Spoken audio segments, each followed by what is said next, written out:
impressed with where they are right now, and you know, we really look at the dual meet record as far as where the performance is, because I look at individuals and how we're racing and considering how tired we are, and that's what I'm really looking for. And I'm very impressed right now with what this team, the total body of work that they've put in now.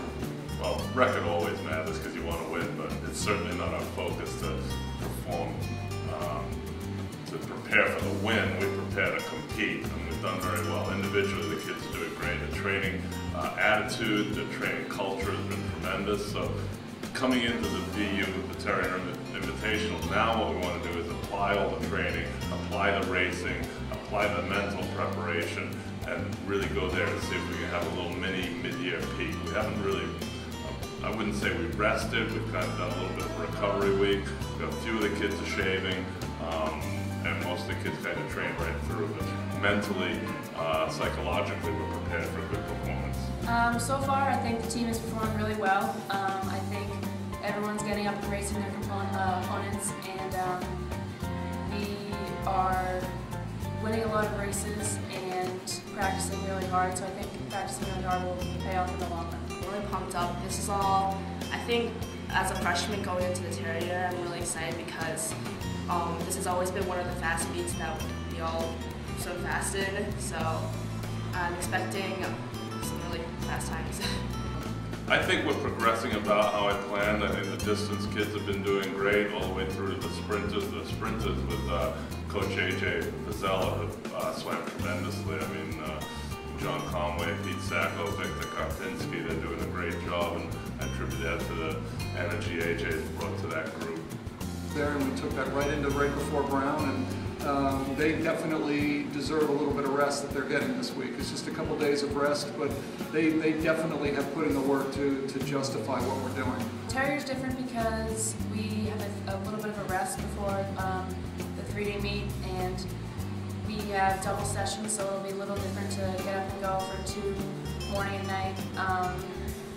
And it's kind of the midpoint of the season, so I think it's really time to show us everyone what we have. Well, obviously, training for the Terrier is a lot different than what we're training for the whole season because our main goal is 8-10, so BU is just another one of those meets that we're preparing ourselves for 8-10s. We're getting about like a week rest for BU. It's not really a big rest, but we're still, our main goal is still 8-10, so we're still going through and training really hard. I'm expecting to see a real intense approach to competition because that's what we bring. And then I'm trying to evaluate the kids because we're still trying to, in the process of choosing which group will go to the A10 championships and represent the team there, we need to have this mid-season evaluation so that we can see who's going to be on that squad. It's a mid-season check. And again, it's just a little bit of rest we give them. We let them put on the suits. They can shave if they want. There's many different options, but the bottom line is we're going to really see how people react on a 3-day trial final meet. So they're going to be doing a lot of swimming. A lot of them are in 4 individual events. They can swim 5 relays. So we have some people that could be swimming 15, 18 times this weekend, and that's going to be quite exhausting for them. So I see how they react to that, and the whole situation of trial finals. You know, how do they swim in the morning? Do they come back faster at night? And it's a great mid-season opportunity to see where their training is. What can we change? What do we learn from this weekend to set us up better for the end of the season? We're going to keep training hard. We're going to Puerto Rico for a training trip, so we're expecting a lot of hard work there.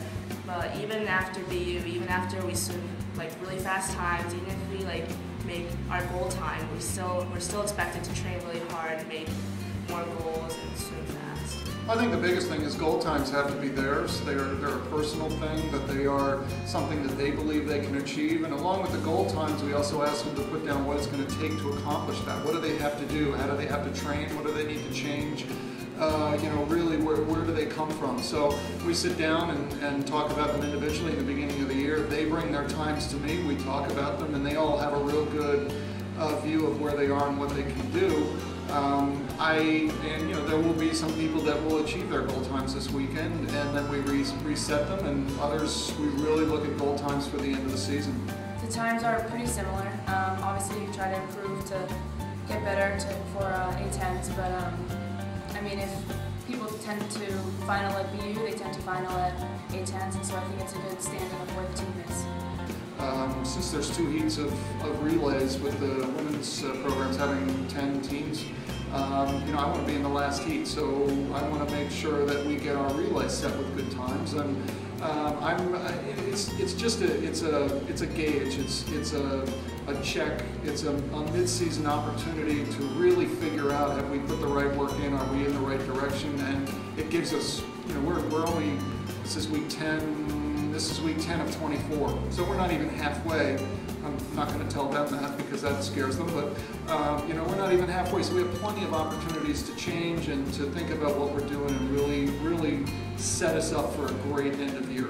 We'll go back into more of an early season training mode where we'll pick up the volume again, get back into our strength training really hard, which we really haven't backed off on, but it's going to be volume and intensity for the distance guide, and I definitely want to work on a little more leg work. We've kind of backed off on that the last 3-week cycle, so we'll bring that back in. But again, we're focusing on the training cycle to peak in February at Atlantic 10.